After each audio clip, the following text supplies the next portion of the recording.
നമസ്കാരം. Raf talk ഫുട്ബോളിലേക്ക് അവർക്കും സ്വാഗതം. വേൾഡ് കപ്പ് ഇനി ഒരു വർഷം മാത്രം അകലെയാണ്. 2022 വേൾഡ് കപ്പ് ഇന്നലെ കഴിഞ്ഞ പോലെ തോന്നുന്നവരുണ്ടാവും. ഫരൽ മത്സരത്തിൻ്റെ ആവേശമൊക്കെ മാറാത്ത ഒരുപാട് പേരെ ഇപ്പോഴും നമ്മുടെ കമൻറ്റ് ബോക്സിലൊക്കെ കാണാം. 2022 വേൾഡ് കപ്പ് അതിൽ തന്നെ നിൽക്കുന്നവരെയും കാണാം. ഏതായാലും അത് കഴിഞ്ഞു. അടുത്ത വേൾഡ് കപ്പിന് ഇനി ഒരേ ഒരു വർഷം മാത്രമേ ബാക്കിയുള്ളൂ. അടുത്ത വേൾഡ് കപ്പിലെ കൂടുതൽ കിരീട സാധ്യത ആർക്കാണ്? നമ്മൾ ഏറ്റവും പുതിയ പവർ റാങ്കിങ് നോക്കുകയാണ്. ഫുട്ബോൾ 365 ഒരുക്കിയ പവർ റാങ്കിങ്. അതിൽ 20 സ്ഥാനക്കാരുടെ റാങ്കിങ് ആണ് നമ്മൾ പരിശോധിക്കുന്നത്. 20ാം സ്ഥാനത്ത്, അതായത് ഈ ടീമുകളിൽ നമ്മൾ അവതരിപ്പിക്കുന്ന 20 ടീമുകളുടെ പവർ റാങ്കിങ്ങിൽ കുറഞ്ഞ കിരീട സാധ്യതയുള്ള ടീമാണ് 20ാമത് വരിക. സൗത്ത് കൊറിയ നമുക്കറിയാം, ഏഷ്യൻ ടീമാണ്. പല വേൾഡ് കപ്പുകളിലും അപ്രതീക്ഷിത മുന്നേറ്റങ്ങളൊക്കെ നടത്തിയിട്ടുമുണ്ട്. അവർ ആതിഥേയത്വം വഹിച്ച വേൾഡ് കപ്പിൽ സെമി ഫൈനൽ അടക്കം കളിച്ചിട്ടുള്ള ടീമാണ്. ഏഷ്യൻ വമ്പന്മാർക്ക് 20ാം സ്ഥാനം കൊടുക്കുന്നു. അടുത്ത സ്ഥാനത്ത് 19ാമത് മറ്റൊരു ഏഷ്യൻ ടീമായിട്ടുള്ള ഇറാനാണ്. ഇറാൻ ഓൾറെഡി അടുത്ത വേൾഡ് കപ്പിന് ക്വാളിഫിക്കേഷൻ നേടിക്കഴിഞ്ഞിട്ടുണ്ട് എന്ന കാര്യം ശ്രദ്ധിക്കുക. പല ടീമുകളും ഇപ്പോഴും ക്വാളിഫിക്കേഷൻ റൗണ്ട് കളിച്ചുകൊണ്ടിരിക്കുകയാണ്. യൂറോപ്പിലൊക്കെ ഇനിയും ക്വാളിഫിക്കേഷൻ റൗണ്ട് ആരംഭിക്കാത്ത ടീമുകളുമുണ്ട്. 18ാം സ്ഥാനത്ത് നെതർലൻഡ്സ്. കഴിഞ്ഞ വേൾഡ് കപ്പിലടക്കം മികച്ച പ്രകടനം നടത്തിയ ടീമാണ്. ഒടുവിൽ അർജന്റീനയോട് തോറ്റിട്ടാണ് അവർ പുറത്തായത്. ഇത്തവണയും മികച്ച ടീമുണ്ട്. റൊണാൾഡോ കുമാൻ്റെ കീഴിൽ അവർ കിരീടത്തിലേക്ക് പോകുമെന്ന് പോലും വിശ്വസിക്കുന്നവരുണ്ട്. നെതർലൻഡ്സ് ആണ് നമ്മുടെ പവർ റാങ്കിൽ 18ാം സ്ഥാനത്തെങ്കിൽ 17ാം സ്ഥാനത്താണ് ഈജിപ്ത് ഉള്ളത്.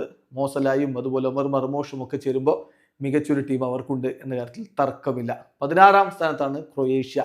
കഴിഞ്ഞ വേൾഡ് കപ്പുകളിലൊക്കെ മികച്ച പ്രകടനം നടത്തിക്കൊണ്ട് മുന്നോട്ട് വരുന്ന ടീമാണ്. സെമി ഫൈനലിസ്റ്റുകളാവുക ഇതൊക്കെ അവർ ചെയ്യുന്ന കാഴ്ചയാണ് സമീപകാല വേൾഡ് കപ്പിൽ നമ്മൾ കാണുന്നത്. അത് അവർ തുടരും എന്ന് തന്നെ പ്രതീക്ഷിക്കാം. 16ാമതാണ് നമ്മുടെ പവർ റാങ്കിൽ അവരുള്ളത്. 15ാമത് മെക്സിക്കോ ആതിഥേയർ എന്ന രൂപത്തിലാണ് ഈ വേൾഡ് കപ്പിന് യോഗ്യത ഓൾറെഡി ഉറപ്പാക്കിയിട്ടുള്ളത്. അതുപോലെ തന്നെ അവർ മികച്ച പ്രകടനം ഇപ്പോൾ കോൺകാഫ് ഗോൾഡ് കപ്പിലും മറ്റുമൊക്കെ നടത്തുന്നു.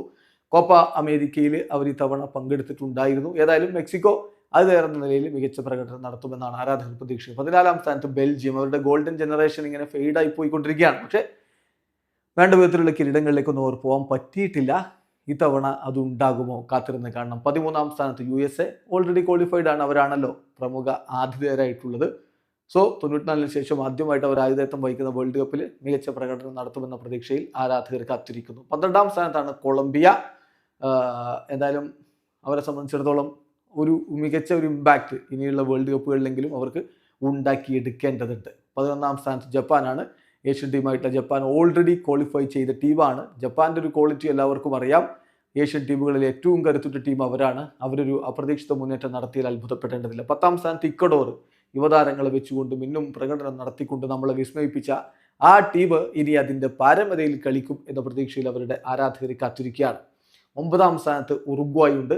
ഉറുഗ്വായി നമുക്കറിയാം, അവരെ സംബന്ധിച്ചിടത്തോളം വേൾഡ് കപ്പിൽ വലിയ പ്രാധാന്യമുള്ളൊരു ടീമാണ്. ലൂയിസ് സുവാരസും മറ്റുമൊക്കെ പിൻവാങ്ങിക്കഴിഞ്ഞിട്ടുള്ള ഈ ഒരു കാലഘട്ടത്തിൽ അവരെന്ത് തരം പ്രകടനം പുറത്തെടുക്കും? കാത്തിരുന്ന് കാണാം.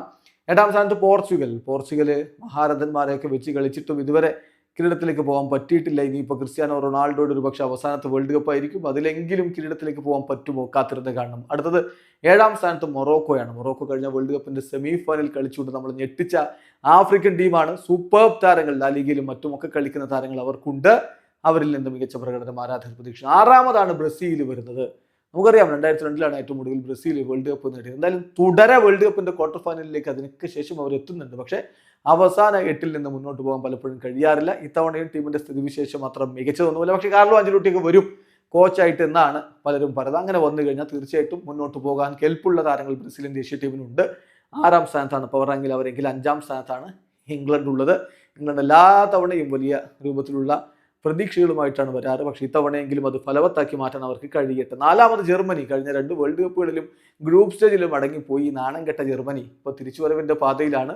അതിനവർക്ക് കഴിയുമെന്ന പ്രതീക്ഷയിൽ ആരാധകർ കാത്തിരിക്കുന്നു. 3ാം സ്ഥാനത്താണ് ഫ്രാൻസ് ഉള്ളത്. കഴിഞ്ഞ വേൾഡ് കപ്പുകളൊക്കെ പോലെ തന്നെ ഫ്രാൻസ് ഇത്തവണയും കരുത്തുറ്റ ടീമാണ്. എംബാപ്പയും ഒസ്മാൻ ഡംബലയും ബർക്കുളയും ഒക്കെ ചേരുമ്പോൾ ആരെയും തച്ച് തകർത്ത് തരിപ്പണമാക്കാൻ കെൽപ്പുള്ള ടീം അവർക്കുണ്ട്. 2ാം സ്ഥാനത്താണ് സ്പെയിൻ ഉള്ളത്. കഴിഞ്ഞ യൂറോ കപ്പ് അടക്കം നേടിക്കൊണ്ട് ഇത്തവണത്തെ വേൾഡ് കപ്പിലെ ഫേവറിറ്റ്സ് എന്ന് പോലും പലരും കണക്കാക്കുന്ന ടീമാണ്. യുവതാരങ്ങളെ വെച്ചൊരു വിപ്ലവം തന്നെ അവർ നടത്തുന്നുണ്ട്. 1ാമത് അർജന്റീനയാണ്. കഴിഞ്ഞ വേൾഡ് കപ്പിൽ കിരീടം ചൂടിയ ടീം. ഏതാണ്ട് അതുപോലെ തന്നെ ഇപ്പോഴും ആ ടീമിന്റെ കോർ അവരോടൊപ്പമുണ്ട്. ലയണൽ സ്കലോനിയും ലിയോ മെസ്സിയും ഒക്കെ ചേർന്നുകൊണ്ട് വീണ്ടും മായാജാലം തീർക്കുമോ? കാത്തിരുന്ന് കാണണം. ഇതാണ് നമ്മൾ അവതരിപ്പിക്കുന്ന പവർ റാങ്കിങ്. നിങ്ങൾക്ക് വ്യത്യസ്തമായ അഭിപ്രായങ്ങളുണ്ടാവും. കമന്റ് ബോക്സ് രേഖപ്പെടുത്തുക. ആരോഗ്യകരമായ ഫുട്ബോൾ ചർച്ചകളുമായി നമുക്ക് മുന്നോട്ട് പോകും. വീഡിയോ അവസാനിക്കുന്നു. ഫുട്ബോൾ ലോകത്തെ കൂടുതൽ വിശേഷങ്ങളുമായി റാഫ് ടോക്സ് എത്താം.